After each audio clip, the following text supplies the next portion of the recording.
Hi friends, कैसे हैं आप सभी। आई होप आप सभी अच्छे और स्वस्थ हैं। आज ये मेरा ब्लॉग ट्रेन से रिलेटेड है और हमारा सफ़र है दिल्ली टू मुंबई। अभी हम स्टेशन पे पहुंच गए हैं और हमें डर लग रहा था कि हमारी ट्रेन जो है वो लेट हो गई है, क्योंकि गरीब रथ की थी और हमारी जो टाइमिंग थी वो 8:50 की थी और हम 8 बजे पहुंच गए थे। बट जो मोबाइल में दिखा रहा था कि ये अभी निकल चुकी है दिल्ली से, या फिर दिल्ली में रुकी ही नहीं ट्रेन और आगे निकल चुकी है, ऐसा दिखा रहे थे। फिर कुछ टाइम हमने वेट किया और फिर मोबाइल पे फिर दिखाने लगा कि ट्रेन अभी आ रही है। ट्रेन आ गई थी और हम ट्रेन पे चढ़ गए और ट्रेन बहुत ही अच्छी थी, अंदर से एकदम क्लीन था, कोई कचरा नहीं था ट्रेन में। और सोनी दीदी भी बैठ गई थी, पड़ोस में अंकल आंटी थे, वो भी बहुत ही अच्छे थे।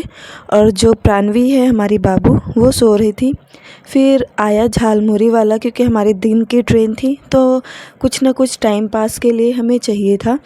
तो आया भेलपुरी वाला, चाहे आप वो झालमुरी कहें या फिर भेलपुरी कहें, दोनों कह सकते हैं।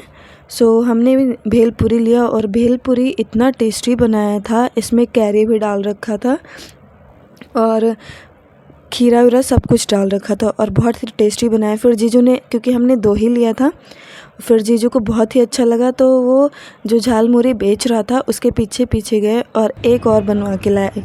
और हम यहाँ पे भोपाल पहुँचे थे। भोपाल का जो व्यू था बहुत ही अच्छा था और लिखा हुआ था वेलकम टू भोपाल, वो कैप्चर करना रह गया मेरे से, बट मैंने और चीज़ें जो हैं वो कैप्चर की और बहुत ही मज़ा आया ट्रेन में। और दीदी जो हैं बाबू को दूध पिला रही थी। फिर जीजू जो दूसरी भेलपुरी लेके आए, फिर मैंने उसमें भी खाया और बहुत ही टेस्टी था भेलपुरी। फिर हम जो पड़ोस में बैठे हुए थे, एक लड़का बैठा हुआ था, तो जीजू उससे कन्वर्सेशन करने लगे कि आपको कहाँ पे जाना है और आप क्या करते हैं, कहाँ पे करते हैं। तो उसने सारी चीज़ें, अपनी पूरी बायोग्राफी बताई और मैं और सोनी दीदी एक साथ बैठे हुए थे। फिर हमने कुछ बना रखा था घर से नाश्ता, जिसे हम नमक पारे बोलते हैं, सेव भी बोल सकते हैं। और हमने लिया बाहर से चाय, 2 कप चाय ली, क्योंकि मुझे चाय ज़्यादा पसंद नहीं है, सिर्फ़ एक ही टाइम मैं चाय पीती हूँ। फिर मैंने जो ये नमक पारे हैं वो खाए और पड़ोस में आंटी अंकल थे, उनके लिए भी हमने चाय लिया। बहुत ही अच्छे थे आंटी अंकल, बाबू को भी खिला रहे थे, क्योंकि फ़र्स्ट टाइम जर्नी में जो है वो अच्छे पैसेंजर्स मिले हैं साथ में। और फिर चाय पीने के टाइम बाबू को हमने दे दिया जीजू को, क्योंकि चाय पीते टाइम लेना बहुत ख़तरे से खाली नहीं होता है बाबू को, क्योंकि बहुत ज़्यादा वो उछलती रहती है। तो जब दीदी ने चाय पी लिया, फिर जीजू को चाय देना था, तो बाबू को फिर दीदी ने ले लिया और फिर अब जीजू जो है वो चाय पियेंगे। और इसी तरह हमारे ट्रेन का जो है सफ़र बहुत ही अच्छा चलता रहा। और जो बाहर का व्यू था वो भी बहुत ही अच्छा था, क्योंकि भोपाल में पहाड़ वहाड़ बहुत ज़्यादा थे, तो हमने वहाँ का भी जो व्यू है वो कैप्चर किया। और ये सीट हमें नहीं मिली थी, जो लड़का था उसकी सीट थी।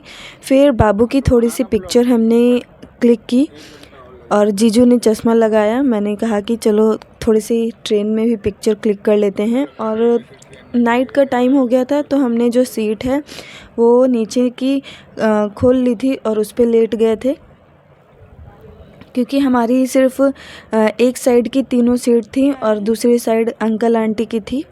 तो एक साइड जो है सोनी दीदी को हमने बोला कि आप लेट जाओ, क्योंकि वो बहुत टाइम से बैठी हुई थी बाबू को लेके। जो हमारी ट्रेन थी वो 8:50 की थी और हमें नेक्स्ट डे उतारेगी वो 4 बजे। और अमृत एक्सप्रेस जो ट्रेन है वो बहुत ही घटिया ट्रेन है, तो कभी भी आप उसे सफ़र ना करें। अभी हम 4 बजे, और मैंने फ़र्स्ट टाइम इतनी अच्छी इडली खाई थी और विंदु वड़ा भी था, बट मुझे वो ज़्यादा अच्छा नहीं लगा, लेकिन जो इडली है वो बहुत ही टेस्टी लगा। फिर टैक्सी वाले को फिर से हमने बोला कि दादर स्टेशन ले चले, और फिर हम दोबारा दादर स्टेशन पे पहुँचे और फिर वहाँ पे जीजू के दोस्त आ गए। फिर हम सब साथ में निकल गए घर के लिए। और हमने कोई होटल नहीं बुक किया था क्योंकि जीजू के जो दोस्त हैं उनका घर था, तो हम वहाँ पे ही रुकेंगे। और आपको ये मेरा व्लॉग कैसा लगा ट्रेन का सफ़र, सो कमेंट में ज़रूर बताइएगा। और अगर आप चैनल पर नए हैं तो चैनल को लाइक, शेयर एंड सब्सक्राइब करना ना भूलें। ये मिलते हैं नेक्स्ट व्लॉग में। मुंबई के कुछ पल, कुछ चीज़ें आपको दिखाएंगे। So bye bye.